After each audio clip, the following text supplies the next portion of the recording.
नमस्कार प्रिय दर्शकों, गरुड़ पुराण में हमें मनुष्य के जीवन और मृत्यु से संबंधित ऐसे कई रहस्यों के बारे में पढ़ने को मिलता है जिन्हें जानकर कोई भी व्यक्ति अपने जीवन की गति को सुधार सकता है। तो क्या आप जानते हैं मृत्यु के समय होने वाले लक्षण व पीड़ा कैसी होती है तथा मृत्यु के बाद जीवात्मा कहाँ जाती है? हमारे धर्म शास्त्रों में इस संदर्भ में क्या क्या वर्णित किया गया है, वह सब हम आपको इस वीडियो के माध्यम से बताएंगे। मित्रों, स्वागत है आप सभी का एक बार फिर से हमारे इस YouTube चैनल दी डिवाइन लीला में। गरुड़ पुराण में कहा गया है कि मनुष्यों को उसके पाप व पुण्य के अनुसार यातनाएं दी जाती हैं। अर्थात जब जीवात्मा कर्म भोग के कारण अपने वर्तमान शरीर का परित्याग करती है, उस समय मनुष्य के साथ क्या घटित होता है, यह सब हम आपको इस प्रस्तुति के माध्यम से बताएंगे। वैदिक एवं पौराणिक ज्ञान प्राप्त करने हेतु वीडियो को अधिक से अधिक शेयर करें और चैनल को सब्सक्राइब करें। और अधिक समय न लेते हुए हम अपनी प्रस्तुति आरंभ करते हैं। मनुष्य इस संसार में जन्म लेकर अपने पूर्व जन्म में किए गए पुण्य और पाप के अच्छे बुरे फल को भोगता है। मृत्यु के निकट आने पर वह प्राणी परिवार के स्नेह की वेदना से रोता हुआ परिवार के बीच में ही प्राण त्याग देता है। चेतन शरीर जड़ के समान हो जाता है। जब मृतक के प्राण कंठ में आकर अटक जाते हैं, उस समय मृतक को दिव्य दृष्टि प्राप्त होती है, जिसके द्वारा वह समस्त संसार को एकमय होकर देखता है और कुछ भी बोलने में असमर्थ हो जाता है। इस कारण समीप में आए यमदूतों के भय से प्राण आधी वायु अपने स्थान से चल देती है। उस समय व्यक्ति का एक क्षण भी कल्प के समान बीतता है।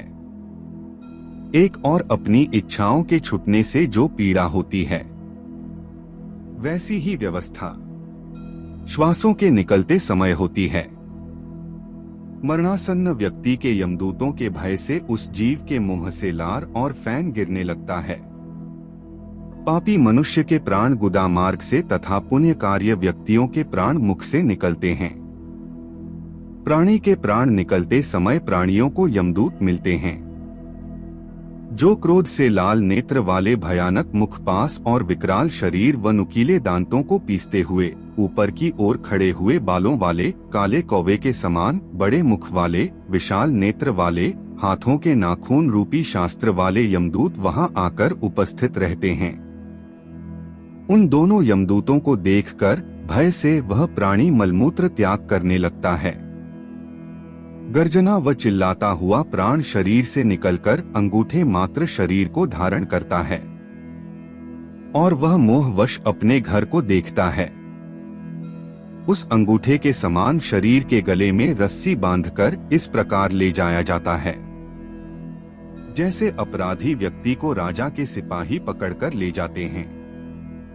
यमलोक में ले जाते समय यमदूत प्राणी को उसके कर्मों के हिसाब से भयानक नरकों के भयानक दुखों का वर्णन बारंबार करते हैं। यमदूत कहते कि हे दुष्ट, तू शीघ्र चल, तुझे यमराज के घर जाना है। शीघ्र ही हम सब तुझे कुंभीपाक नामक नरक में ले जाएंगे।